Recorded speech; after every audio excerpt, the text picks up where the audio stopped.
Hey guys, welcome to eclipse education. तो economics series में आपका फिर से स्वागत है। आज के इकोनॉमिक्स के लेक्चर में हम लोग देखेंगे मनी एंड बैंकिंग। इससे पहले इकोनॉमिक्स के 4 लेक्चर हमारे चैनल के प्लेलिस्ट में अपलोडेड है, आप लोग जाके वहां से चेक कर सकते हैं। तो देखिए, ये इकोनॉमिक्स में मैं थ्योरी और एमसीक्यू दोनों कंडक्ट करवा रहा हूं, और जो भी बिहार में अपकमिंग एग्जाम्स हैं, जैसे बीपीएससी एईडीओ हो गया, CGL4 या फिर बीपीएससी प्रोजेक्ट मैनेजर, जिसमें इकोनॉमी एक स्पेशल सब्जेक्ट ही है, उसी से मोस्टली क्वेश्चन रहेंगे, पूछे जाएंगे पीटी में। तो ये यहाँ से कवर हो जाएगा। और अगर आप बीपीएससी के लिए पढ़ना चाहते हैं या फिर किसी और एग्जाम के लिए, वो भी पोर्शन आपका इस वीडियो से कवर हो जाएगा। तो चलिए इस वीडियो को स्टार्ट करते हैं। मेरा नाम है अभिषेक, इक्लिप्स एजुकेशन में आपका स्वागत है। थोड़ा सा रिकैप हम लोग देख लेते हैं कि लास्ट लेक्चर में हमने क्या पढ़ा था। तो उसमें हमने किस किस प्रकार के इकोनॉमी होते हैं और सेक्टर्स ऑफ इकोनॉमी को डिस्कस किया था, जिसके तहत प्राइमरी, सेकेंडरी और टर्शियरी सेक्टर को पूरा उसका थ्योरी हमने देखा था। साथ में हमने उसके एग्जाम्पल्स भी देखे थे। और इकोनॉमी किस किस प्रकार के होते हैं, जैसे पूंजीवादी अर्थव्यवस्था, समाजवादी या फिर मिश्रित अर्थव्यवस्था, फिर डेवलपिंग और अंडर डेवलप्ड इकोनॉमी का क्या मतलब होता है, जो हम लोग न्यूज़पेपर में पढ़ते हैं कि भारत एक डेवलपिंग इकोनॉमी है और यूएसए एक डेवलप्ड इकोनॉमी है, तो वो किस आधार पे बोला जाता है। फिर कुछ अलग प्रकार के अर्थव्यवस्था भी हमने देखा था, जैसे गिग इकोनॉमी क्या होता है, ग्रे इकोनॉमी, ब्लैक इकोनॉमी और डिजिटल इकोनॉमी। इन सब चीज़ों को हमने डिस्कस किया था। तो आज के लेक्चर में हम लोग पढ़ने वाले हैं मनी एंड बैंकिंग। सबसे पहले हम लोग मनी के बारे में पढ़ेंगे। मनी का लिटरल मीनिंग जानते हैं कि पैसा होता है, लेकिन अगर इसके बारे में एग्जाम में कुछ स्टेटमेंट देके अगर आपको क्वेश्चन पूछ दिया जाए तो वो मोस्टली गलत होने की संभावना होती है। लेकिन ये लेक्चर अटेंड करने के बाद आपका वो क्वेश्चन गलत नहीं होगा। तो देखिए, आज के समय में जो हम लोग पैसा का रूप देख रहे हैं, चाहे डिजिटल मनी हो गया है या यूपीआई वगैरह हम लोग यूज करते हैं या फिर बैंक अकाउंट में, वो ऐसा नहीं था शुरुआत में किसी और माध्यम से हम लोग चीजों को खरीदते थे। तो उसी के लिए सबसे पहले था बार्टर सिस्टम यानी कि वस्तु विनिमय प्रणाली। देखिए, ये एक ऐसा सिस्टम था जिसमें हम लोग क्या करते थे। आज के समय में पैसे का इस्तेमाल हम लोग क्यों करते हैं? कोई वस्तु या सेवा खरीदने के लिए हम लोग पैसा पे करते हैं, तो उसके इक्विवेलेंट हमें वो वस्तु या फिर सेवा मिलता है। लेकिन बार्टर सिस्टम में ऐसा नहीं था। उसमें कोई मुद्रा हम लोग नहीं पे करते थे, बल्कि कोई भी वस्तु खरीदना है तो उसके बदले में हम लोग वस्तु ही प्रस्तुत करते थे, आदान प्रदान करते थे, वो भी मुद्रा के बिना। जैसे एग्जाम्पल के तौर पर समझ लीजिए कि अगर कोई किसान है, वह 5 किलो गेहूं देकर बढ़ई से एक कुर्सी लेता था। तो देखिए, ये यहाँ तो सिर्फ गेहूं और कुर्सी का एग्जाम्पल है, लेकिन जब बार्टर सिस्टम ये हमारे इकोनॉमी में था, अर्थव्यवस्था में, तो उस समय कोई भी चीज है, कोई भी वस्तु है, उसके बदले में आपको वस्तु ही प्रस्तुत करना होता था। तो बार्टर सिस्टम में कुछ कमियां थी। वो कमियां क्या है उसको हम लोग डिस्कस करते हैं। सबसे पहला है डबल कोइंसिडेंस ऑफ वांट्स, यानी कि इच्छाओं का दोहरा संयोग। ये पॉइंट कहने का मतलब ये है कि जरूरी नहीं है कि जो चीज आपके पास एक्सचेंज करने के लिए है, सामने वाला उसको खुले दिल से स्वीकार कर ले। वो खरीदने वाला भी चाहिए वैसा। जैसे कि हमने एग्जाम्पल में देखा कि किसान 5 किलो गेहूं देकर वह एक कुर्सी लेता। तो आपके पास 5 किलो गेहूं है, लेकिन आपको यह भी चाहिए कि ऐसा कौन सा व्यक्ति है जो कुर्सी के बदले में गेहूं खरीदे। क्योंकि मार्केट में हो सकता है बहुत सारे कुर्सी बेचने वाले हों, 4 या 5 कुर्सी बेचने वाले हो, लेकिन वो क्या करेंगे, कुर्सी के बदले में उनको गेहूं नहीं चाहिए बल्कि चीनी चाहिए। तब आप 5 कुर्सी वाले के पास जाइएगा और देखिएगा कि हाँ भैया, मेरे पास गेहूं है एक्सचेंज करने के लिए। तो पहला कुर्सी वाला बोलेगा कि नहीं, मुझे गेहूं नहीं चाहिए, चीनी चाहिए। फिर दूसरे वाले के पास जाइएगा, वो भी बोलेगा कि नहीं, मुझे कोई और वस्तु चाहिए। मैं कुर्सी तो दे दूंगा, लेकिन मुझे कोई और वस्तु चाहिए, गेहूं नहीं चाहिए। उसमें से कोई एक मिलेगा जो ये बोलेगा कि हाँ ठीक है, मुझे गेहूं चाहिए। तो इसी को बोलते हैं, इसी परिस्थिति को हम लोग बोलते हैं डबल कोइंसिडेंस ऑफ वांट। ये बहुत बड़ा लिमिटेशन था बार्टर सिस्टम का। दूसरा, lack of common measure of value, यानी कि मूल्य का समान मापक नहीं है। ये पॉइंट कहने का मतलब कि आज के समय में हम लोग दुकान में जाते हैं, अगर हमें कोई पेन खरीदना तो हर तरीके का पेन आता है। जैसे कि एक पेन हो सकता है 10 रुपए का हो, 5 रुपए का हो या फिर 100 रुपए का हो, तो उसका मूल्य दिया हुआ है। लेकिन ये बार्टर सिस्टम में ऐसा नहीं था। यह तय करना मुश्किल होता था कि एक कुर्सी बराबर कितना गेहूं देना है। हो सकता है कि वो पांचों के पांचों गेहूं एक्सेप्ट कर ले कुर्सी के बदले में, लेकिन कोई एक होगा वो बोलेगा कि आप 5 किलो गेहूं दे दो, दूसरा होगा कि वो बोलेगा कि नहीं, मुझे 50 किलो गेहूं दे दो। तो ये क्वांटिटी डिफाइंड नहीं था। लेकिन अभी क्या है, आप कोई स्पेसिफिक कंपनी का पेन खरीदने जाते हो जिसकी सब जगह कीमत 5 रुपए है, तो अब आपको 5 ही रुपए पे करना होगा। ऐसा नहीं कि 5 के बदले में वो 100 रुपए आपसे ले लेगा। तीसरा क्या प्रॉब्लम था, तो इनडिविजिबिलिटी ऑफ गुड्स, यानी कि जो वस्तुएं हैं उनकी अविभाज्यता। जैसे कि अगर आपके पास गाय है एक्सचेंज करने के लिए या फिर घर है, तो आप ऐसा नहीं कि आप एक कुर्सी के बदले में गाय का एक टांग आप एक्सचेंज कर दोगे। जब भी आपको देना होगा, एक्सचेंज करना होगा, पूरा का पूरा गाय ही। तो ये बहुत बड़ा प्रॉब्लम था। घर है तो ऐसा नहीं कि उसका एक रूम आप दे रहे हो, एक्सचेंज कर दे रहे हो किसी वस्तु के बदले में। तो ये भी एक प्रॉब्लम था। फिर चौथा क्या है, डिफिकल्टी इन स्टोरिंग वेल्थ, यानी कि धन संचय में कठिनाई। जैसे आज के समय में जो पैसा हम कमाते हैं, जैसे कि अगर सपोज करिए आप 100 रुपये एक दिन में कमाते हैं, तो उसमें से 50 रुपये आप खर्च करते हैं और 50 रुपये आप उसको सेव करके रखते हैं, यानी बचत करके रखते हैं फ्यूचर के लिए। लेकिन ये जब बार्टर सिस्टम था उसमें ऐसा चीज नहीं था। अगर एग्जाम्पल के तौर पे ले तो 5 किलो अगर आज आपका टमाटर का उपज है, तो 5 किलो में से 5 किलो आपको एक्सचेंज कर देना। ऐसा नहीं कि 2 किलो आज आप एक्सचेंज कर रहे हैं और उसमें से 3 किलो आप बचा के रखिएगा अगले सप्ताह के लिए, क्योंकि वह वस्तु खराब हो जाएगा। उसको आपको या तो कंज्यूम करना है या फिर आपको एक्सचेंज करना। और सबसे लास्ट में है नो डेफर्ड पेमेंट, यानी कि भविष्य भुगतान इसमें संभव नहीं था। ऐसा नहीं है कि कोई भी वस्तु आप ले रहे हैं और बोले कि इसका पेमेंट मैं धीरे धीरे करूंगा। ये आज के समय में पॉसिबल है, लेकिन उस समय पॉसिबल नहीं हो सकता। कल वो बोले कि नहीं मुझे टमाटर नहीं चाहिए, मुझे गेहूं चाहिए, गेहूं के बदले में कुछ और चाहिए। वो ऐसे ऐसे बदलते जाएगा। तो ये डिफर्ड पेमेंट होता है, यानी कि भविष्य भुगतान संभव नहीं है इसमें बार्टर सिस्टम में। अब चलिए, इन्हीं सब परेशानियों के कारण फिर मुद्रा का खोज हुआ। तो वही अब हम लोग पढ़ने वाले हैं, मनी। मनी मतलब सिर्फ ये रुपया पैसा नहीं होता। क्या होता है मनी, वो हम लोग देखते हैं। तो मनी यानी कि पैसा या फिर मुद्रा, जो भी आपकी इच्छा हो वो आप बोलिए, इसका मतलब आपको समझ में आना चाहिए। यह वह वस्तु है जिसे समाज में सामान्यतः निम्न रूप में स्वीकार किया जाता है। किस चीज में स्वीकार किया जाता है? तो सबसे पहला है मीडियम ऑफ एक्सचेंज, यानी कि विनिमय का माध्यम। फिर दूसरा यूनिट ऑफ अकाउंट, यानी कि यह एक मूल्य मापक के रूप में एक्सेप्ट किया जाता है। स्टोर ऑफ वैल्यू, मूल संचय का साधन और भविष्य भुगतान का मानक है। चलिए इसको हम लोग और डिटेल में समझते हैं कि क्या होता है। तो मीडियम ऑफ एक्सचेंज कहने का मतलब कि ये वस्तुएं खरीदने या बेचने का साधन होता है। अगर आज के समय में हमें कोई भी वस्तु या सेवा खरीदना है, उसके बदले में हम लोग पैसा ही पे करते हैं। चूंकि हम लोग भारत के संदर्भ में बात कर रहे हैं, तो यहाँ जो एक्सेप्टेड करेंसी है वह रुपीज है, इंडियन रुपीज। तो 500 रुपये हम लोग सपोज करिए जूता के लिए दे रहे हैं, या फिर कोई और सामान हमें खरीदना है, कुर्सी खरीदना, टेबल खरीदना, तो उसके लिए एक डिफाइंड है कि आपको इतना रुपीज पे करना होगा। दूसरा क्या है, यूनिट ऑफ अकाउंट। यह मूल्य मापने का पैमाना है। जैसे कि मैंने स्टार्टिंग में आपको बताया था कि एक पेन की कीमत हो सकता है 5 रुपये है, वही दूसरे पेन की कीमत 10 रुपये या फिर 1000 रुपये भी हो सकता है। तो ये क्या है, यह किसी चीज का वैल्यू नापने का यह एक इकाई है। उसके बाद स्टोर ऑफ वैल्यू, आप मूल का संचय कर सकते हैं। आप जो पैसा कमा रहे हैं उसको आप भविष्य के लिए बचा के रख सकते हैं। लेकिन वो बार्टर सिस्टम में वस्तुएं को आप नहीं बचा के रख सकते थे, क्योंकि बहुत सारी ऐसी वस्तुएं होती हैं जो एक समय सीमा तक ही वह बरकरार रहती है, उसके बाद वह खराब हो जाती है। अगर हम लोग फल सब्जियों की बात करें तो वो क्या है, कुछ ही दिन तक रहती है, उसके बाद वह खराब हो जाती है, तो आप उसको स्टोर नहीं कर सकते। लेकिन पैसा का क्या है, वो आप उसको स्टोर करके लंबे समय तक रख सकते हैं। और सबसे लास्ट में क्या है, स्टैंडर्ड ऑफ डिफर्ड पेमेंट, जो कि बार्टर सिस्टम में पॉसिबल नहीं था। आप कोई भी वस्तु खरीदते हैं, आप उसको फ्यूचर में पेमेंट कर सकते हैं। जैसे कि आप अगर कोई चीज लोन पे लेते हैं तो उसको आप ईएमआई के रूप में पे कर सकते हैं। ईएमआई यानी कि मंथली बेसिस पे आप कुछ सर्टेन अमाउंट आप पे करते हैं, ताकि आपका जो लोन अमाउंट है वो एक समय सीमा तक खत्म हो जाए, आपके ऊपर बहुत ज्यादा भार ना पड़े। तो वो क्या है, स्टैंडर्ड ऑफ डिफर्ड पेमेंट ही। तो ये सब मनी का फंक्शंस है, यानी कि मुद्रा का ये कार्य है। अब आइए हम लोग देखते हैं पैसे के अलग अलग प्रकार, यानी क्लासिफिकेशन ऑफ मनी।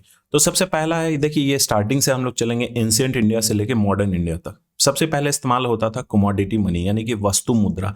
तो कुछ ऐसी मुद्राएं होती थी जिनका अपना स्वतंत्र मूल्य होता था। जैसे एग्जाम्पल के तौर पे समझे तो गोल्ड एंड सिल्वर कॉइन्स, जो हमने देखा है एंशिएंट इंडिया में गोल्ड कॉइन, सिल्वर कॉइन, ये सब इस्तेमाल किया जाता था। तो देखिए, एक तो ये मुद्रा के रूप में यूज किया जा रहा है, ये गोल्ड और सिल्वर कॉइन्स।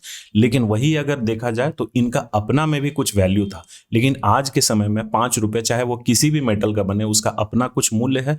5 रुपये अगर वो सोना का बना के दे दे तो आप उसको इस्तेमाल कर सकते हैं? नहीं, वो हमेशा 5 रुपये के ही वैल्यू में इस्तेमाल होगा। गोल्ड का एक अलग वैल्यू होता है, सिल्वर का एक अलग वैल्यू होता था। फिर cattle in ancient India and Africa, यानी कि प्राचीन भारत और अफ्रीका में पशु। तो उनका देखिए, एक तो आप एक्सचेंज के तौर पे यूज कर सकते थे, मीडियम ऑफ एक्सचेंज, और दूसरा उनका अपना में भी वैल्यू होता था। फिर दूसरा है मेटालिक मनी। तो ऐसा मुद्रा जो कि मेटल से बना हुआ होता था, जैसे गोल्ड मोहर हो गया, सिल्वर रूपी हो गया, जो कि ब्रिटिश इंडिया में इस्तेमाल किया जाता था।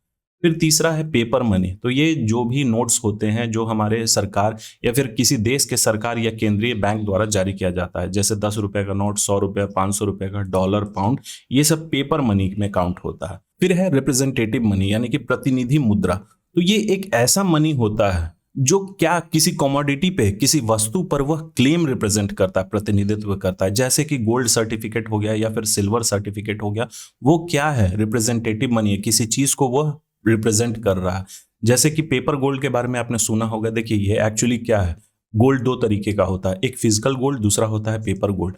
अब आप सपोज करिए कि आपके पास 1 लाख रुपए है, तो आप सोचते हैं कि उसको फ्यूचर के लिए हम इन्वेस्ट करें, तो आप फिजिकल गोल्ड खरीद के रख रहे हैं। लेकिन वही चीज है कि अगर आप इन्वेस्ट करना चाहते हैं कि नहीं भैया इस पैसा को मैं इन्वेस्ट करना चाहता हूं, तो सबसे बेटर होगा कि आप पेपर गोल्ड खरीदें। ये आपको नहीं पता है तो अपने बैंक में जाके पता करिएगा, वो पेपर गोल्ड में डील करते हैं। ये एक तरीके का इन्वेस्टमेंट ही होता है। जैसे कि जो भी क्वांटिटी है, जिसमें जितना भी क्वांटिटी का आप सोना खरीदना चाहते हैं, पेपर गोल्ड खरीदना चाहते हैं, उतना अमाउंट आपको पे करना होगा। एक सर्टेन टाइम पीरियड के बाद ये सर्टिफिकेट आपको मिलेगा, और एक सर्टेन टाइम पीरियड के बाद अगर ये सर्टिफिकेट को आप क्या करते हैं, क्लेम करते हैं, या फिर किसी समय में 1 साल के बाद या 2 साल के बाद, तो जो भी गोल्ड के प्राइसेस बढ़ रहे हैं वो आपको क्या होगा, उस हिसाब से आपको पैसा मिलेगा। लेकिन अगर आप फिजिकल गोल्ड खरीदते हैं घर में, तब आप उसको बेच पाइएगा? कभी भी नहीं। बहुत ही मुश्किल समय में आप उसको बेचिएगा। लेकिन पेपर गोल्ड को क्या है, आप इन कैश करा सकते हैं। तो ये सब क्या है, एक तरीके का रिप्रेजेंटेटिव मनी है, किसी कमोडिटी को वो रिप्रेजेंट कर रहा है। फिर है फिएट मनी। देखिए बहुत सारे लोग कंफ्यूज करते हैं फिएट मनी और लीगल टेंडर मनी में। तो दोनों में बेसिक डिफरेंस होता है। फिएट मुद्रा कहने का मतलब कि एक ऐसा मनी जो कि सरकार द्वारा लीगल टेंडर उसको घोषित किया गया है, उसको वैध घोषित किया गया है। जैसे उदाहरण के तौर पे आपको याद होगा 8 नवंबर 2016 को क्या हुआ था, 500 और 1000 के जो पुराने नोट थे वो तो चल रहे थे, हमारे इकोनॉमी में हम लोग उसको यूज कर रहे थे। लेकिन 8 नवंबर 2016 को हमारे देश के प्रधानमंत्री जी के द्वारा यह अनाउंस किया गया कि आज रात 12 बजे से इसको एक्सेप्ट नहीं किया जाएगा। मतलब कि उसको उन्होंने अवैध घोषित कर दिया था। तो ये क्या है, एक तरीके का फिएट मनी ही है। उसके बाद उन्होंने नए मुद्रा को जारी किया था, नए नोट को जारी किया था। तो ये उन्होंने उसको वैध और अवैध घोषित किया था। जैसे इंडियन रुपीज हो गया, अगर भारत की बात करें तो यहाँ पे इंडियन रुपी चलता है, और जो भी अभी मार्केट में हम लोग यूज कर रहे हैं वही है फिएट मनी। फिर अगर यूएसए की बात करें तो वहाँ डॉलर चलता है। अब डॉलर बहुत जगह चलता है, ऑस्ट्रेलिया में भी डॉलर है, लेकिन उसको हम लोग क्या बोलते हैं, ऑस्ट्रेलियन डॉलर। यूएसए में यूएस डॉलर। आप यूएस का डॉलर आप ऑस्ट्रेलिया में थोड़ी आप मार्केट में उसको ये कर सकते हैं, चला सकते हैं, कभी भी नहीं वो एक्सेप्ट किया जाएगा। फिएट मनी के उदाहरण है जैसे कि जो भी देश का करेंसी होता है। यूएसए की अगर हम लोग बात करें तो यूएस डॉलर हो गया। अगर हम लोग ब्रिटिश की बात करें तो वहाँ पाउंड स्टर्लिंग चलता है। फिर यूरो है जैसे यूरोपियन नेशंस में। फिर अगर चाइना का बात करें तो वहाँ युआन, जापान का येन है। हर देश का अपना अपना करेंसी है, तो वो सब फिएट मनी में काउंट होता है। अब लीगल टेंडर मनी मतलब कि एक ऐसा पैसा जो कि एक्सेप्ट किया जाता है पेमेंट के लिए। अब 500 और 1000 के नोट जो नोटबंदी में बंद हो गया था, वो भी क्या है, वो आरबीआई द्वारा, हमारे देश के सरकार द्वारा ही जारी किया गया है। लेकिन उसको आप अगर आज कोई भी वस्तु खरीदना चाहिए तो वो एक्सेप्ट होगा? कभी भी नहीं। तो वो लीगल टेंडर मनी नहीं है। लीगल टेंडर मनी वो पैसा होता है, वो मुद्रा होता है जो पेमेंट के लिए एक्सेप्ट किया जाता है। इसके दो प्रकार होते हैं, एक अनलिमिटेड हो गया और लिमिटेड। अनलिमिटेड कहने का मतलब 1 रुपए, 10 रुपए और 100 रुपए के जो भी नोट होते हैं, यहाँ नोट की बात की जा रही है अनलिमिटेड लीगल टेंडर में।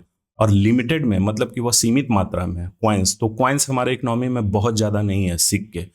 फिर है अगला प्रकार का मनी, बैंक मनी। तो हमारे बैंक में जो पैसा होता है, डिपॉजिट होता है, वह भी क्या है, एक तरीके का मुद्रा ही है। हम लोग उसको डिपॉजिट क्यों करते हैं? पेमेंट के लिए ही। बहुत सारे लोग जैसे कि उनको इलेक्ट्रिसिटी बिल पे करना है, आज के समय में जैसा प्रीपेड मीटर का ही है, तो आप रिचार्ज करिएगा। रिचार्ज करने के लिए या तो आप किसी दूसरे साइबर कैफे के पास जाते हैं, या फिर आप अपने यूपीआई से पेमेंट करते हैं। तो वो यूपीआई बेसिकली क्या है, आपके बैंक अकाउंट को ही यूज करता है, आपके सेविंग्स को ही यूज करता है। तो सेविंग अकाउंट बैलेंस जो है वह बैंक मनी में काउंट होगा। अब चलिए देखते हैं अगला, नियर मनी यानी निकट मुद्रा। तो ये ऐसे एसेट्स होते हैं जो नकद में इजीली कन्वर्ट हो जाते हैं। जैसे फिक्स डिपॉजिट हो गया, ट्रेजरी बिल हो गया। फिक्स डिपॉजिट, यहाँ बहुत सारे लोगों को दिमाग में आ रहा होगा कि फिक्स डिपॉजिट वो बैंक मनी में भी काउंट हो सकता है, यहाँ भी काउंट हो सकता है। तो नहीं, देखिए फिक्स डिपॉजिट क्या है, इसका कंसेप्ट क्या है कि हम लोग कुछ सर्टेन अमाउंट ऑफ मनी कुछ समय अवधि के लिए बैंक में फिक्स करके रखते हैं, उसको लॉक करके रखते हैं। लॉक करने का मतलब कि वहां हमने बैंक अकाउंट में उसको फिक्स कर दिया। अब एक सर्टेन टाइम लिमिट के बाद हमको उस पे प्रिंसिपल के साथ कुछ इंटरेस्ट मिलेगा। लेकिन सेविंग्स अकाउंट में ऐसा नहीं होता। सेविंग्स अकाउंट, सपोज करिए कि आप 10,000 रुपया अभी आप अपने सेविंग्स अकाउंट में जमा करते हैं, तो अगले ही पल जैसे ही आपके अकाउंट में शो हो गया कि हाँ 10,000 रुपये आपके अकाउंट में है, तब आप उसको अगले ही पल यूज कर सकते हैं। उसमें से जो भी पैसा आप चाहें, 500 रुपये, 1,000 रुपये या 5,000 रुपये आप निकाल सकते हैं। लेकिन फिक्स डिपॉजिट में ऐसा पॉसिबल नहीं है। आपने अगर 1 साल के लिए उसको फिक्स किया है, उस पर आपको 7% या 6% इंटरेस्ट मिल रहा है, तब आप क्या कर सकते हैं, वो इंटरेस्ट जो है आपको 1 साल के बाद ही मिलेगा। अगर आप उसको तोड़ते हैं, फिक्स डिपॉजिट आप उसको ईजिली तोड़ सकते हैं। अगर आप उसको तोड़ते हैं कि अगले दिन ही मुझे 10,000 रुपये की जो भी मैंने अमाउंट फिक्स किया था, मुझे वो ज़रूरत है, तब आप अपने एफडी को तोड़ सकते हैं। वहाँ बैंक में जाके आपको एक फॉर्म फिलअप करके देना होगा, या फिर ऑनलाइन में कि मैं जो एफडी करवाया था पैसा, उसको मैं यहाँ से निकालना चाहता हूँ। तब आप पूरा का पूरा 10,000 रुपये आपका निकल जाएगा। ऐसा नहीं है कि वो 10,000 में से आप 5,000 रुपया निकाल लीजिए और 5,000 रुपया आप एफडी करिए, ये कभी भी पॉसिबल नहीं है। ट्रेजरी बिल, ये सब भी क्या है, नियर मनी में काउंट होता है। तो ये एक ऐसी सिक्योरिटी होती है, गवर्नमेंट सिक्योरिटी को ही बेसिकली हम लोग ट्रेजरी बिल बोलते हैं। तो उसको जब चाहें आप उसको कैश में कन्वर्ट कर सकते हैं। फिर अगला है डिजिटल मनी। तो ये देखिए, ऐसा मनी जो कि इलेक्ट्रॉनिक फॉर्म में स्टोर होता है, जो बैंक में हम लोग पैसा जमा कर रहे हैं, या फिर यूपीआई बैलेंस, मोबाइल वॉलेट्स जैसे गूगल पे, पेटीएम वॉलेट, फोन पे वॉलेट, ये सब क्या है, ये डिजिटल मनी में ही काउंट होता है। फिर अगला है प्लास्टिक मनी। तो ऐसी मुद्रा जो कि आपका प्लास्टिक के फॉर्म में स्टोर्ड रहता है, जैसे कि क्रेडिट कार्ड हो गया, डेबिट कार्ड हो गया, ये सब जो क्या है, ये एक तरीके का प्लास्टिक मनी है। फिर सबसे लास्ट में है क्रिप्टो करेंसी। देखिए, ये क्रिप्टो करेंसी क्या होता है, किसी भी वो करेंसी देश के करेंसी में नहीं रहता, बल्कि ये अपना खुद का एक करेंसी है, जिसको हम लोग बोलते हैं क्रिप्टो करेंसी। और ये डिसेंट्रलाइज्ड डिजिटल करेंसी है, डिजिटल फॉर्म में हमेशा रहता है, कभी भी ये फिजिकल फॉर्म में नहीं होगा क्रिप्टो करेंसी। आपने कभी किसी को देखा है कि हाथ में उन्होंने बिटकॉइन का सिक्का पकड़ रखा है या बिटकॉइन का नोट? कभी भी नहीं। ये हमेशा होगा तो डिजिटल फॉर्म में ही होगा। और डिसेंट्रलाइज्ड है। डिसेंट्रलाइज्ड मतलब कि इसका कोई भी स्टैंडर्ड नहीं है, कोई भी इसको रेगुलेटिंग बॉडी इसके ऊपर नहीं है। जैसे हमारे देश में करेंसी को रेगुलेट करने के लिए कौन है? आरबीआई। वह नोट छापती है, उस पर रेगुलेट करती है कि कितना इकोनॉमी में वो पैसा है, कितना ये होना चाहिए। अगर सपोज करिए अभी हम लोग देखते हैं 2,000 का नोट, 2,000 का नोट आपको मार्केट में रेयर ही देखने को मिलता होगा, क्योंकि आरबीआई ने डिसाइड किया वो नोट प्रिंट करना उन्होंने बंद कर दिया। बिटकॉइन एक तरीके का डिसेंट्रलाइज्ड डिजिटल करेंसी है। अगर आप लोग न्यूज़पेपर आर्टिकल पढ़ते होंगे तो क्रिप्टो करेंसी पे बहुत सारे आर्टिकल्स आते हैं, जिसमें ये हमेशा बोला जाता है कि क्रिप्टो करेंसी को सेंट्रलाइज करने की ज़रूरत है। इससे रिलेटेड बहुत सारे प्रॉब्लम्स हैं। एग्जाम्पल के तौर पे देखिए, बिटकॉइन हो गया, इथेरियम हो गया, और भी बहुत सारे क्रिप्टो करेंसी हैं। तो चलिए, हमने देख लिया कि मनी क्या होता है, उसका डेफिनेशन क्या होता है, क्या उसका कार्य होता है, और अलग अलग प्रकार के मनी हमने देखा। अब हम लोग देखते हैं क्रेडिट। क्रेडिट का सीधा मतलब होता है उधार। तो देखिए, क्रेडिट वह व्यवस्था है जिसमें उधारकर्ता वर्तमान में धन या फिर वस्तु या सेवा प्राप्त करता है और भविष्य में उसे ब्याज सहित लौटाने का वादा करता। तो ये एक तरीके का एग्रीमेंट होता है, वर्बल एग्रीमेंट नहीं, बल्कि वो एग्रीमेंट कहने का मतलब कि किसी रिटन फॉर्म में होता है, जिसमें क्या है, बोरोवर यानी कि पैसा लेने वाला पैसा ले रहा है। अगर वो लोन ले रहा है तब उसको पैसा मिलेगा बैंक से, या फिर किसी और जगह से वो लोन ले रहा है तो उसको पैसा मिलेगा। अगर वह किसी दुकान से सामान खरीद रहा है या फिर सेवा ले रहा है तो उसके बदले में उसको गुड्स या सर्विसेज मिलेगा। वो उधार ले रहा है, लेकिन वो प्रॉमिस क्या करता है कि मैं फ्यूचर में इसको पे करूंगा। जैसे आप इंस्टॉलमेंट पे कोई वस्तु खरीदते हैं, गुड्स खरीदते हैं, टीवी हो गया, मोबाइल हो गया, बाइक हो गया, ये सब क्या है कि आप उसको उधार पे ही ले रहे हैं, लेकिन आप एक एग्रीमेंट करते हैं कि उसको फ्यूचर में आप पे करिएगा, उसको रीपे करिएगा इंटरेस्ट के साथ। वही चीज होता है क्रेडिट। जैसे 2 लाख का एजुकेशन लोन अगर आप बैंक से ले रहे हैं तो वो क्रेडिट में ही काउंट होगा। इसके कुछ तत्व होते हैं। सबसे पहला है प्रिंसिपल। ये सब बेसिक चीजें आपको पता होगा। प्रिंसिपल यानी मूलधन, जो पैसा आपने लिया। तो यहाँ आप 2 लाख रुपया अगर एजुकेशन लोन ले रहे हैं तो 2 लाख आपका क्या हो गया, प्रिंसिपल हो गया। फिर इंटरेस्ट, मतलब कि ये 2 लाख पे आपको कितना एडिशनल पे करना। फिर टाइम पीरियड, कितने समय में आप रीपे करिएगा। हो सकता है आप 1 साल में उसको रीपे करिए, तो वो एग्रीमेंट में मेंशन होता है कि आपका लोन 4 साल का है, 5 साल का है या 1 साल का। फिर सबसे लास्ट में सिक्योरिटी या फिर कोलैटरल, जिसको हिंदी में बोला जाता है जमानत या गिरवी। तो कुछ ऐसे एसेट्स जो हम उधार लेने के वक्त उसको गिरवी रखते हैं, ताकि जो उधार देने वाला है वह निश्चिंत हो जाए कि हाँ भैया, अगर सामने वाला पैसा नहीं दे पाया तो उसके बदले में जो उसने एसेट रखा था वो हम उसको बेच के पैसा निकाल सकते हैं।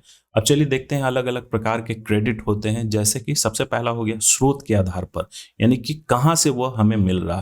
तो दो तरीके का क्रेडिट होता है, एक इंस्टीट्यूशनल क्रेडिट और दूसरा नॉन इंस्टीट्यूशनल, यानी कि संस्थागत ऋण। तो संस्थागत ऋण किसी संस्था से हमें प्राप्त हो रहा है, जैसे कि बैंक से मिल रहा है, कोऑपरेटिव से मिल रहा है, या फिर एनबीएफसी से। एनबीएफसी कहने का मतलब नॉन बैंकिंग फाइनेंस कॉर्पोरेशन। तो ये देखिए, नॉन बैंकिंग फाइनेंस कॉर्पोरेशन कहने का मतलब कि ये एक ऐसी व्यवस्था होती है, ऐसी ऑर्गेनाइजेशन होती है जहां पे आप डिपॉजिट या फिर विड्रॉवल नहीं कर सकते। वो बैंकिंग का फंक्शन कर रही है, लेकिन पूरी बैंकिंग का फंक्शन नहीं कर रही है। बेसिकली बैंक में क्या होता है, आप पैसा जमा करते हैं, पैसा निकालते हैं, वहां से लोन प्राप्त करते हैं, लेकिन एनबीएफसी में सिर्फ आपको लोन ही मिलेगा।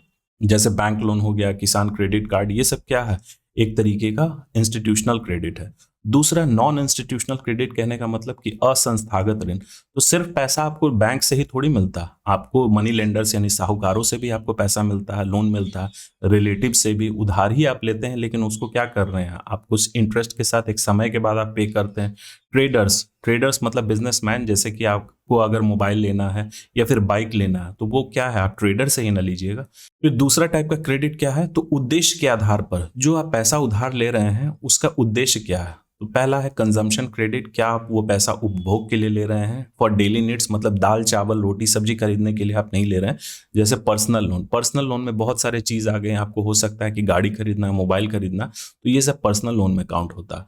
दूसरा क्या है, प्रोडक्शन क्रेडिट, वो पैसा आप ले रहे हैं किसी चीज के उत्पादन के लिए, चाहे आप बिजनेस के लिए ले रहे हैं या फिर आप फार्मिंग के लिए। तो क्रॉप लोन सबसे बेस्ट एग्जांपल इसका क्रॉप लोन होगा। कृषि के लिए आप लोन ले रहे हैं, तो कृषि क्या लंबे समय के लिए थोड़ी होता, वो छोटे समय के लिए ही होता। फिर दूसरा है जमानत के आधार पर। तो जमानत के आधार पर कहने का मतलब कि दो तरीके का लोन होता है, एक सिक्योर्ड, मतलब उसमें आप पे कुछ जमानत रखवाया जाता है, कुछ गिरवी आपको रखना होता है, जैसे होम लोन। तो होम लोन जब भी लीजिएगा तो आप 1-2 लाख का नहीं बल्कि 10 लाख के ऊपर का है, तो उसके बदले में आपको कोलैटरल रखना होगा, जैसे जमीन का पेपर हो गया, ये सब चीज आपको रखना पड़ता है गिरवी। दूसरा है अनसिक्योर्ड लोन, यानी कि असुरक्षित ऋण, जिसमें आपको कोई भी जमानत या गिरवी नहीं रखना होता, जैसे क्रेडिट कार्ड। तो क्रेडिट कार्ड भी क्या है, उससे आप लोन ही ले रहे हैं। जो भी आपका क्रेडिट कार्ड का लिमिट है 50,000 या 1 लाख रुपया, किन्हीं किन्हीं का 5 लाख रुपया तक का भी क्रेडिट लिमिट होता है क्रेडिट कार्ड में। वो क्या है, आप बैंक से उधार ही ले रहे हो और उसको 45 दिन के अंदर आपको पे करना है। तो ये क्या है, एक तरीके का अनसिक्योर्ड क्रेडिट है। अब सबसे लास्ट में हम लोग देखते हैं समय के आधार पर किस किस प्रकार के ऋण होते हैं। तो ये सब चीज हम लोग पढ़ते हैं लेकिन हमारे दिमाग में रहता नहीं है, जैसे शॉर्ट टर्म हो गया, मीडियम टर्म हो गया, लॉन्ग टर्म हो गया। तो शॉर्ट टर्म यानी कि अल्पकालीन, कहने का मतलब कि जो भी लोन है वह 1 साल से कम समय के लिए अगर आप ले रहे हैं तो वो शॉर्ट टर्म लोन में काउंट होगा। जैसे क्रॉप लोन, तो आप कृषि के लिए लोन ले रहे हैं, तो कृषि के लिए लोन बेसिकली ऐसा थोड़ी है कि 4-5 साल तक एक ही फसल आप उसको बोते रहिएगा, वो कुछ समय के लिए एक क्रॉप सीजन के लिए ही आप लीजिएगा, वो हो गया क्रॉप लोन में। दूसरा होता है मीडियम टर्म लोन, यानी कि 1 से 5 साल तक का जो लोन होता है वह मीडियम टर्म में काउंट होता है, मध्यकालीन लोन में काउंट होता है। जैसे ट्रैक्टर लोन या व्हीकल लोन, आप कार वगैरह खरीदते हैं, 5 लाख 10 लाख का जो कार आता है या कोई भी व्हीकल आता है, वो आप क्या कर रहे हैं, कुछ समय यानी कि 4 से 5 साल के लिए ही आप उसको रीपे करते हैं, तो वो सब मीडियम टर्म में काउंट होता है। और सबसे लास्ट में है लॉन्ग टर्म, यानी कि दीर्घकालीन लोन। तो 5 साल से ज्यादा के लिए अगर आप कोई लोन ले रहे हैं तो वो लॉन्ग टर्म में काउंट होता है। जैसे हाउसिंग लोन, तो जैसा कि मैंने बताया था, हाउसिंग लोन घर बनाने के लिए अगर आप लोन ले रहे हैं तो वो बड़ा अमाउंट आप बोरो करते हैं, 10 लाख हो गया, 15 लाख हो गया, 20 लाख, जो भी अमाउंट है 10 लाख से ऊपर का, तो वो क्या करते हैं, आप 5 साल से ज्यादा तक आप उसको रीपे करते हैं, वो सब लॉन्ग टर्म में काउंट होता है। तो यहाँ हमने क्रेडिट का डेफिनेशन देखा, किस किस प्रकार के क्रेडिट होते हैं, वो सब कुछ हमने समझ लिया। अब अगला टॉपिक है बैंक। देखिए बैंक हम लोग जानते हैं, बस ऐसे ही समझते हैं कि क्या होता है, वहां जाके हम लोग पैसा डिपॉजिट करते हैं, निकालते हैं, लेकिन बैंक का एक डेफिनेशन होता है एग्जामिनेशन पॉइंट ऑफ व्यू से, वो मैं आपको समझाऊंगा। बैंक वह वित्तीय संस्था होती है, एक तरीके की यह फाइनेंशियल इंस्टीट्यूशन होती है, जिसमें जनता से वह जमा स्वीकार करती है, मतलब आम पब्लिक से वह डिपॉजिट एक्सेप्ट करती है, जो हम लोग वहां जाके जमा करते हैं, लोन देती है, वह भुगतान और धन प्रेषण की सेवाएं प्रदान करता है। भुगतान मतलब कि आपके बदले में वो पेमेंट भी करता है, किसी को आपको पेमेंट करना तो वो बैंक ही करता। और धन प्रेषण कहने का मतलब इसको इंग्लिश में बोलते हैं रेमिटांसेस।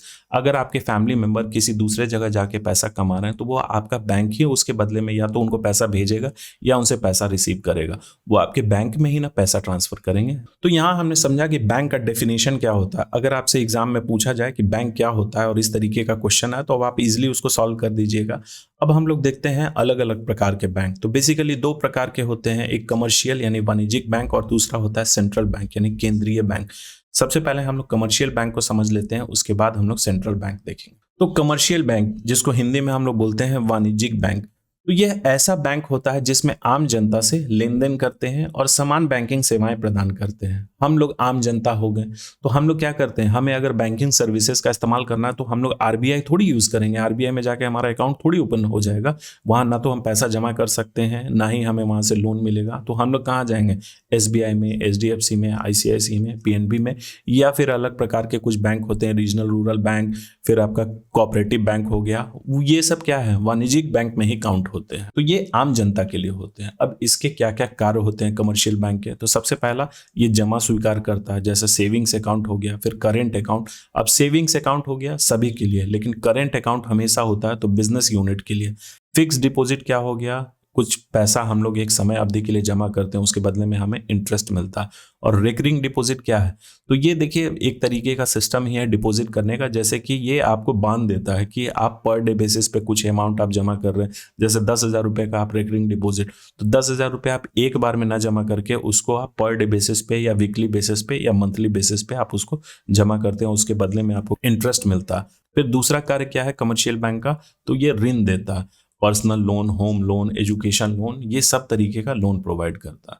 क्रेडिट क्रिएशन कहने का मतलब साख सृजन, मतलब कि बैंक जमा राशि से ऋण देकर नई मुद्रा का सृजन करते हैं। तो इस पॉइंट को कि ये ऋण देकर नया मुद्रा कैसे सृजन करता है हमारी अर्थव्यवस्था में, इसको हम लोग अगले स्लाइड में अच्छे से समझेंगे। देखिए बैंक पैसा कैसे देता है, लोन कैसे देता है, वो थोड़ी पैसा छाप के देता है। जो आप डिपॉजिट कर रहे हैं उसी पैसा को वो मार्केट में सर्कुलेट करता है लोन के तौर पर। फिर अगला है एजेंसी फंक्शन, तो ये कमर्शियल बैंक का बहुत ही इंपॉर्टेंट कार्य है। एजेंसी फंक्शन कहने का मतलब कि ये चेक कलेक्ट करता है। चेक कलेक्ट करने का मतलब कि अगर कोई पेमेंट कर रहा है या फिर आप किसी को पेमेंट कर रहे हैं तो आपके बदले में उस चेक को इनकैश कराता, उस बैंक ही में ना होता, वो बैंक ही आपको करके देता है। फिर बिल पे करना है, जैसे कि अगर आपको इलेक्ट्रिसिटी बिल पे करना तो आप बैंक के माध्यम से ही करते हैं। दो तरीके से, या तो आप कैश जाके कैश काउंटर जो आपका इलेक्ट्रिसिटी जो ऑफिस है वहाँ पे जाके आप कैश पेमेंट करते हैं, या फिर मोस्टली लोग अभी रिचार्ज सिस्टम है तो हम लोग क्या करते हैं घर बैठे बैठे ही उसको पे कर देते हैं।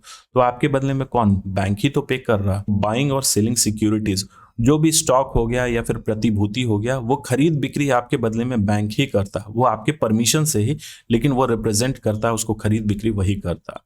और सबसे लास्ट में यूटिलिटी फंक्शन यानी उपयोगी कार्य, तो एटीएम सर्विसेज आपको देता है, लॉकर फैसिलिटी देता है, इंटरनेट बैंकिंग देता है। तो ये सब कमर्शियल बैंक के कार्य हैं। अब चलिए इस पॉइंट को हम लोग अच्छे से समझते हैं। मनी क्रिएशन या कि मुद्रा सृजन कमर्शियल बैंक कैसे करता है, कैसे पैसा बनाता है अर्थव्यवस्था में। तो जैसा कि मैंने आपको बताया था, बैंक में हम लोग जो डिपॉजिट करते हैं उसके बदले में हमें इंटरेस्ट बैंक पे करती है। तो वो इंटरेस्ट कैसे पे करेगी, बैंक उसको थोड़ी पैसा छाप के आपको दे देगी। वो क्या करती है, जो भी आपने जमा किया है उसको मार्केट में वो लोन के तौर पे देती है और सामने वाले से जिसको भी वो लोन दे रही है उससे वो इंटरेस्ट रिसीव करती है।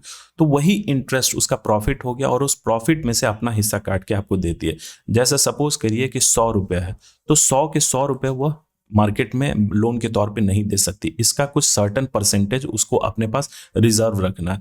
जैसे कि इसका 20% है, 20 रुपया वो अपने पास बरकरार रखेगी और बाकी 80 रुपये बचता है, 80 रुपये ही वो लोन के तौर पे डिस्ट्रीब्यूट करेगी। अब इस 80 रुपये पे हो सकता है कि वह क्या करे, इंटरेस्ट उसने 10% रखा है, तो वो इंटरेस्ट 10% कमा रही है और आपको वो वादा कर रही है कि वो आपको 6% देगी, तो 4% का उसका प्रॉफिट हो गया। इसी तरीके से बैंक भी अपना फायदा कमा रही है और अर्थव्यवस्था में वह पैसा भी बांट रही है। पैसा बांट नहीं रही बल्कि मनी सप्लाई को वो बढ़ा रही है। तो पॉइंट नंबर 2 में यही स्पष्ट किया गया है, बैंक जमा का केवल एक भाग आरक्षित रखते हैं, मतलब कि एक सर्टन पोर्शन उसको रिजर्व करके रखता है और बाकी को वो लोन के तौर पे देता है। इसे हम लोग क्या कर सकते हैं, ये जो रिजर्व रखते हैं इसको बोला जाता है फ्रैक्शनल रिजर्व सिस्टम। अब अलग अलग प्रकार के वर्ड्स इस्तेमाल किए जाते हैं, जैसे CRR और फिर SLR। तो ये हम लोग जब सेंट्रल बैंक पढ़ेंगे उसमें अच्छे से मैं डिस्कस करके बताऊंगा। अब ये बैंक पैसा कैसे बनाती है उसको मैंने एक एग्जाम्पल के तौर पे, एक न्यूमेरिकल के तौर पे आपको समझाने की कोशिश की है। सबसे पहले हमें ये मानना होगा कि कुछ चीज़ें होती हैं जो फिक्स हैं, जैसे ये अजम्पशन है। तो ये अजम्पशन हमें मानना होगा कि हमारे अर्थव्यवस्था में ऐसा ही होता है, इसके अलावा और कुछ नहीं होता। ये सिर्फ मान्यता है उस पॉइंट को समझने के लिए। जैसे नो कैश लीकेज, यानी कि नकद रिसाव नहीं। जैसे जो भी पैसा आप कमा रहे हैं वो सीधे आप जाके बैंक में ही डिपॉजिट कर रहे हैं। 1,000 रुपये आप कमा रहे हैं तो एक के 1,000 रुपया आप बैंक में ही जमा कर दे रहे हैं, और बैंक उस पर एक सर्टन परसेंटेज उसका फ्रैक्शन रख के फिर उसका जो बचा हुआ अमाउंट है वह क्या कर रही है, लोन के तौर पे दे रही है। तो जो भी अमाउंट वो लोन के तौर पे दे रही है वह फिर आके बैंक में ही डिपॉजिट हो रहा है। वही चीज़ यहाँ बोला जा रहा है, ऑल लोन्स आर रीडिपॉजिटेड। जो ये लोन दे रही है वह फिर से आके बैंक में ही जमा हो रही है। और CRR कांस्टेंट है, यानी कैश रिजर्व रेशियो। जो फ्रैक्शनल रिजर्व सिस्टम हमने बोला था कि जो आपका जमा राशि है उसका सर्टन पोर्शन वो अपने पास रिजर्व रखती है, वो स्थिर है, वो यहाँ बदल नहीं रही इस एजम्पशन में। और लोग हमेशा ट्रांजैक्शन के लिए बैंक का ही इस्तेमाल करते हैं। तो ये सब एजम्पशन हमको मान के चलना पड़ेगा, तभी जाके ये कंसेप्ट जो है हमें अच्छे से समझ में आएगा। तो बैंक पैसा कैसे बनाती है, इकोनॉमी में, अर्थव्यवस्था में वो पैसे की मात्रा को कैसे बढ़ाती है। जैसे देखिए यहाँ दिया गया है, सबसे पहले इनिशियल डिपॉजिट 1,000 रुपया डिपॉजिट हुआ बैंक में, और CRR जो है वो 20% है। यहाँ CRR जो रहता है या फिर कोई भी रिजर्व रेशियो है वो हमेशा परसेंटेज में रहेगा, अमाउंट में नहीं रहता। आप 1,000 रुपया जमा कर रहे हैं, हो सकता है कोई 5,000 रुपया जमा करे, तो उसका 20% ही आप वो बैंक रिजर्व रखेगी, बाकी को वो क्या करेगी, लोन के तौर पे देगी। तो सबसे पहले 1,000 रुपया इनिशियल डिपॉजिट, यानी कि सबसे पहली बार 1,000 रुपया को डिपॉजिट किया गया, बैंक ने अपने पास इसका 20% रखा, यानी कि 200 रुपया रिजर्व रखा, और लोन के तौर पे वो क्या देगी, इसका रिजर्व रखने के बाद उसके पास 800 रुपया बच रहा है, तो 800 रुपया वो लोन के तौर पे देगी। तो हमने जो एजम्पशन देखा था यहाँ पे कि ऑल लोन्स आर रीडिपॉजिटेड, यानी सभी ऋण पुनः जमा होते हैं। तो 800 रुपया सपोज करिए कि व्यक्ति A को मिला, तो वो व्यक्ति A क्या करेगा, फिर से आके बैंक में ही उसको जमा कर देगा। 800 रुपया यहाँ आके उसने जमा किया, अब इस पे उसको इंटरेस्ट मिलेगा, वो बात की बात है। अब बैंक इसको फिर क्या करेगा, अपने पास नहीं रखेगी, उसका वो मार्केट में लोन देगी। तो उसका रिजर्व रखेगी कुछ सर्टन पोर्शन, यानी कि 20% रखेगी। तो 800 का 20% होता है 160 रुपया, वो अपने पास रिजर्व रख ली, और फिर बचा 640 रुपया, तो उसने लोन दिया और पर्सन बी को। अब पर्सन बी क्या कर रहा है, तो ये 640 रुपया फिर से आके बैंक में जमा कर रहा। तो बैंक क्या करेगी, उसका भी 20% रिजर्व अपने पास रखेगी 128 रुपये, और बाकी बचा कितना, तो 512 रुपया। 512 रुपया यह लोन के तौर पे देगी पर्सन सी को। और ये कंटिन्यू चलते जाएगा जब तक कि ये डिपॉजिट 1,000 से 5,000 रुपये में ना हो जाए। ये टोटल मैं बता रहा हूँ। और 5,000 रुपया हो जाएगा तो ये कैसे हम लोग निकाल सकते हैं कि ये 5,000 हो जाएगा। तो देखिए इसका एक फॉर्मूला होता है, मनी मल्टीप्लायर, मतलब होता है 1/CRR। तो ये चीज़ 1/CRR, CRR हमने क्या देखा है, यहाँ 20% है, तो 20% को हम लोग लिख सकते हैं 20/100। अब ये 100 जाएगा ऊपर, तो ये हो जाएगा 100/20। इसको हम लोग काटेंगे तो ये हो जाएगा 5। तो मनी मल्टीप्लायर मतलब 1/CRR को अगर हम लोग कैलकुलेट करते हैं तो वो हो जाएगा 5, यानी कि 5x। जितना ज़्यादा CRR होगा उतना ही मनी मल्टीप्लायर हमारा कम होगा। जैसे कि अगर यहाँ 20% है, अगर सपोज करिए कि यहाँ CRR हम लोग 50% करते हैं कि 100 रुपया अगर बैंक में जमा हो रहा है तो उसका 50 रुपया आपको रिजर्व के तौर पे रखना है, और 85 रुपया आप लोन में दे सकते हैं। तब ये जो मल्टीप्लायर है वह तो कम होगा ना। इसको करके देखिए, जैसे 50% हो गया तो 1/50 हम लोग 100 कर रहे हैं, तो ये 100 ऊपर जाएगा और 50 नीचे आएगा, यानी कि जो पैसा है वो सिर्फ 2 टाइम्स ही मल्टीप्लाई होगा। यहाँ पे 20% था, अगर 10% करते हैं तो ये 10 गुना हो जाएगा। जितना ज़्यादा रिजर्व कम रहेगा, यानी कि सीधा सीधी ये बात हुआ कि 100 रुपये में से जितना पैसा आप कम रखिएगा उतना ही पैसा आपका बढ़ेगा बैंक का, और जितना ज़्यादा आप रिजर्व रखिएगा उतना ही जो मनी मल्टीप्लायर है वह कम होगा। तो यहाँ पे हमारा मनी मल्टीप्लायर क्या हो रहा है, 5 टाइम्स 20% के रिजर्व पे। तो ये 5 टाइम्स इनिशियल डिपॉजिट क्या था, यहाँ देखिए कितना इकोनॉमी में पैसा क्रिएट हुआ बना, तो इनिशियल डिपॉजिट इंटू 1/CRR। तो 1/CRR अभी हमने निकाला 5 होता है, और इनिशियल डिपॉजिट हमारा क्या था 1,000 रुपये। 1,000 रुपये को हम लोग 5 से मल्टीप्लाई करेंगे तो टोटल हमारे अर्थव्यवस्था में या फिर उस बैंक ने कितना पैसा कमाया एक डिपॉजिट पे, तो 5,000 रुपया उसने पैसा बनाया, कमाया नहीं, उसने 1,000 रुपये जमा से 5,000 रुपया बना लिया। तो ये होता है money creation bye commercial bank. अब इसको एक दो बार आप लोग समझ लीजिएगा, अगर नहीं समझ में आता है तो आप कमेंट करके बताइएगा, मैं फिर से इसको किसी और एग्जाम्पल के माध्यम से आपको बता दूंगा। चलिए अगला टॉपिक हम लोग देखते हैं, सेंट्रल बैंक। कई बार लोग सेंट्रल बैंक को सीधे बोल देते हैं आरबीआई। तो ये देखिए, सेंट्रल बैंक इंडिया के संदर्भ में आरबीआई है, लेकिन अगर हम लोग हर देश की बात करें तो हर देश का अपना अपना एक सेंट्रल बैंक होता है। सबसे पहले इसका हम लोग डेफिनेशन देख लेते हैं। सेंट्रल बैंक यानी कि केंद्रीय बैंक, तो यह देश की सर्वोच्च मौद्रिक प्राधिकरण संस्था होती है, यानी कि एपेक्स मॉनेटरी अथॉरिटी। जो भी पैसा है हमारी इकोनॉमी में उसको कंट्रोल, उसको रेगुलेट करने वाली जो संस्था होती है, सबसे ऊंची, सबसे सर्वोच्च, वो सेंट्रल बैंक ही होती है। तो अगर इंडिया के केस में देखें तो वह आरबीआई है, यानी कि रिजर्व बैंक ऑफ इंडिया। वो हमारे देश का सेंट्रल बैंक है। ये क्या करता है? ये मनी सप्लाई को कंट्रोल करता है, उसको रेगुलेट करता है, यानी कि विनियमित करता है, और करेंसी भी यही जारी करता है, और सरकार के लिए एक बैंकर के रूप में भी ये प्रतिनिधित्व करता है। अब इसके कुछ फंक्शंस होते हैं, वो हम लोग बाद में देखेंगे। सबसे पहले रिजर्व बैंक ऑफ इंडिया के बारे में थोड़ा सा फैक्ट्स हम लोग देख लेते हैं, क्योंकि इनसे भी क्वेश्चंस एग्जाम में आते हैं। तो रिजर्व बैंक ऑफ इंडिया की स्थापना कब हुई थी? 1 अप्रैल 1935 को आरबीआई अधिनियम 1934 के तहत इसकी स्थापना हुई थी। कई बार स्थापना दिवस से भी आता है, और कई बार यह भी आता है कि किस वर्ष में इसको स्थापित किया गया था और किस अधिनियम से। तो ये आरबीआई अधिनियम 1934 के तहत 1935 में इसकी स्थापना की गई थी। स्टार्टिंग में इसका हेडक्वार्टर कोलकाता में था, जिसे 1937 में ये स्थापित हुआ। 1935 में उस समय हेडक्वार्टर कोलकाता था, और फिर 1937 में इसका हेडक्वार्टर मुंबई शिफ्ट कर दिया गया। 1949 में आरबीआई का नेशनलाइजेशन हुआ, यानी कि राष्ट्रीयकरण हुआ। तो इससे भी आपके एग्जाम में क्वेश्चंस आने की संभावना है, और आ भी चुके हैं। और फिर उस समय के बाद, मतलब जब ये नेशनलाइज हो गया 1949 में, उस समय से इसका टोटल जो कंट्रोल है ये भारत सरकार के स्वामित्व में ही है। मतलब कि आरबीआई में किसी भी प्राइवेट पार्टी का इन्वॉल्वमेंट नहीं है, ये फुल्ली गवर्नमेंट ऑफ इंडिया द्वारा ओन किया जाता है। अब आरबीआई के कुछ फंक्शंस होते हैं। तो सबसे पहला है, वह मुद्रा निर्गमन करती है, यानी कि करेंसी को इशू करती है। तो भारत में 10 रुपए और उससे अधिक मूल्य के नोट जारी करने का अधिकार केवल आरबीआई को ही है। मतलब 10 जो नोट होता है, 10 रुपया या फिर 10 रुपए से ऊपर के जो भी नोट हो गए, वह सिर्फ आरबीआई ही जारी कर सकती है। लेकिन ये 1 रुपए के नोट और सिक्के जो होते हैं, सिक्के चाहे 1 रुपए का हो गए, 5 रुपए के हो गए या 10 रुपए के हो गए, सिक्का की मैं बात कर रहा हूं, वह हमेशा भारत सरकार के वित्त मंत्रालय द्वारा जारी किया जाता है। तो अगर नोट की बात की जाए, 10 रुपए से ऊपर का नोट, तो वह हमेशा आरबीआई जारी करती है। और उससे कम का, यानी 1 रुपया, अब तो 5 रुपए के नोट नहीं आते, 1 रुपए, 5 रुपए के नोट या फिर सिक्के जो भी हो गए, वह हमेशा भारत सरकार का फाइनेंस मिनिस्ट्री जारी करता है। दूसरा क्या है कि यह बैंकों का बैंक है। अब बैंक है, ये जो रिजर्व रख रही है, 100 रुपए में से 20% वो रख रही है, तो वो किसके पास रखेगी? वह आरबीआई के पास ही रखती है। फिर अगला पॉइंट है, सरकार का बैंकर।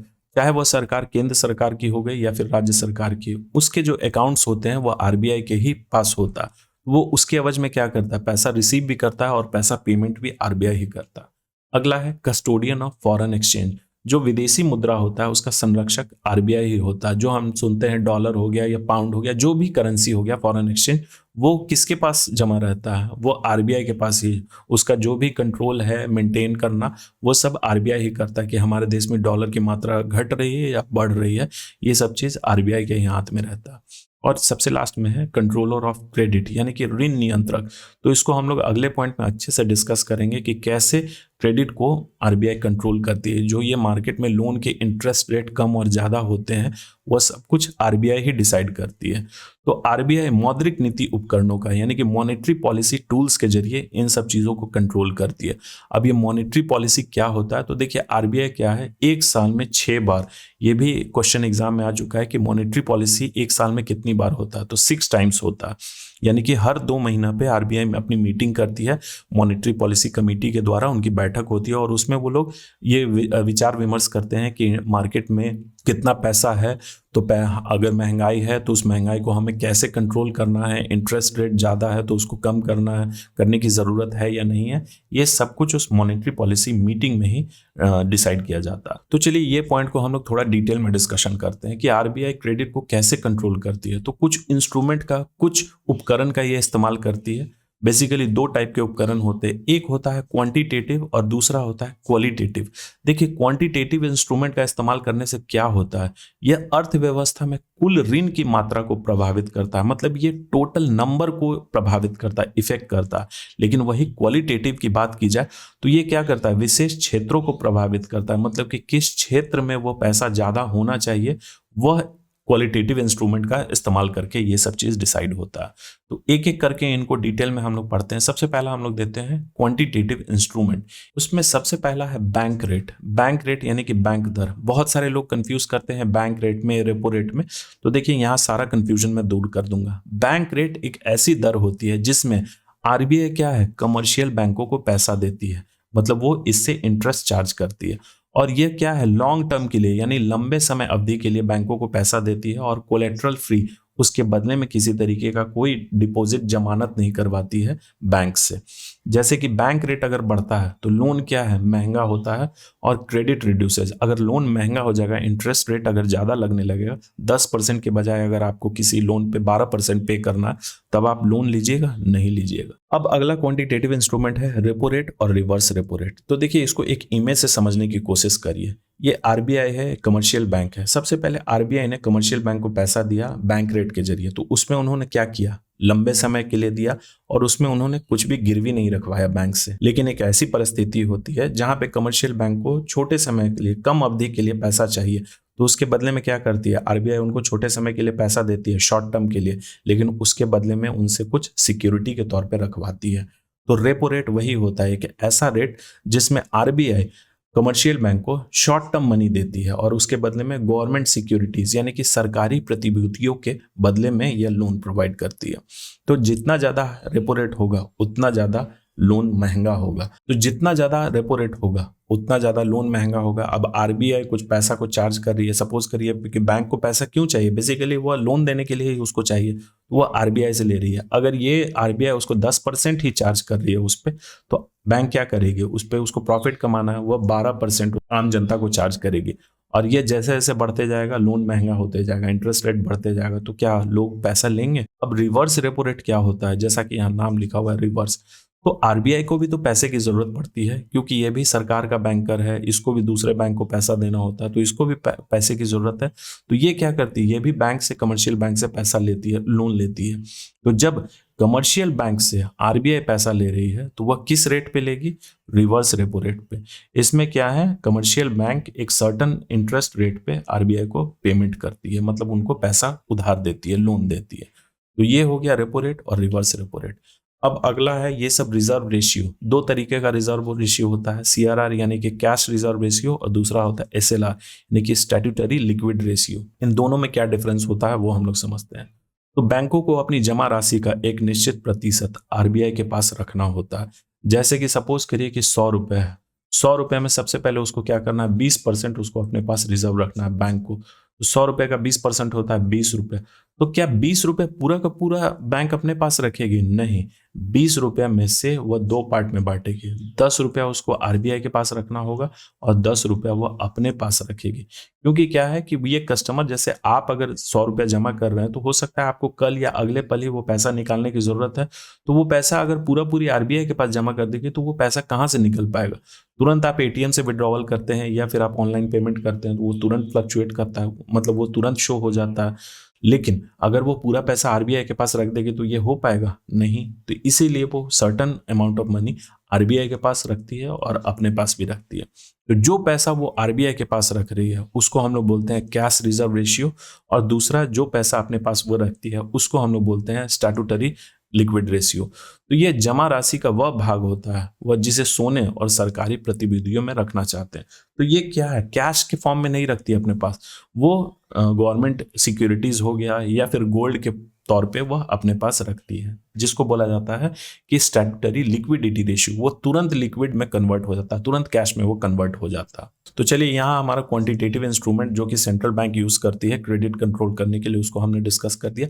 अब अगला है क्वालिटेटिव। तो जैसा कि हमने देखा कि ये मात्रा को नहीं डिनोट करता, ये अफेक्ट नहीं करता, बल्कि ये डायरेक्शन को, किस सेक्टर में पैसे की मात्रा बढ़नी चाहिए, वहां पे लोन देना चाहिए, ये सब चीज क्वालिटेटिव इंस्ट्रूमेंट में होता है। सबसे पहला इसका कौन सा टूल है, सेलेक्टिव क्रेडिट कंट्रोल। तो आरबीआई कुछ क्षेत्रों में ऋण को सीमित करता है, मतलब कि जैसे 3 सेक्टर हो गए, प्राइमरी, सेकेंडरी और टर्शियरी हमने देखा था। तो उसमें यह देखेगी कि इकोनॉमी में प्राइमरी सेक्टर ग्रो नहीं कर रहा।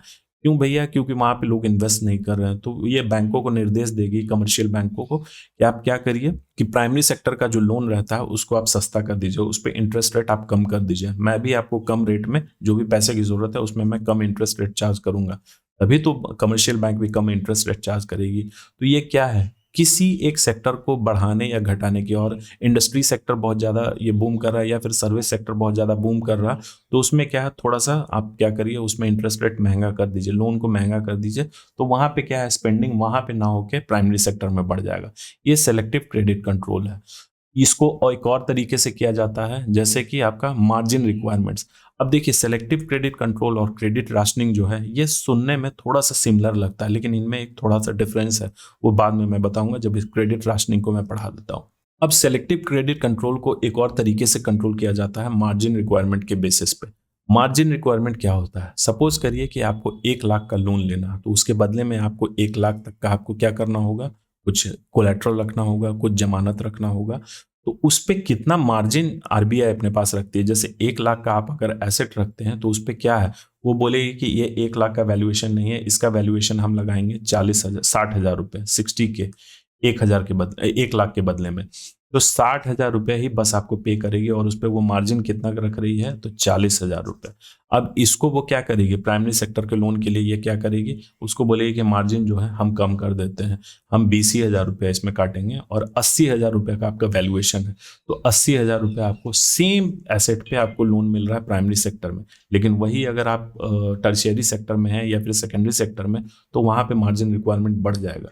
तो ये सेलेक्टिव क्रेडिट कंट्रोल के जरिए होता है। ये आपने देखा कि डायरेक्शन चेंज कर रहा है लोन का।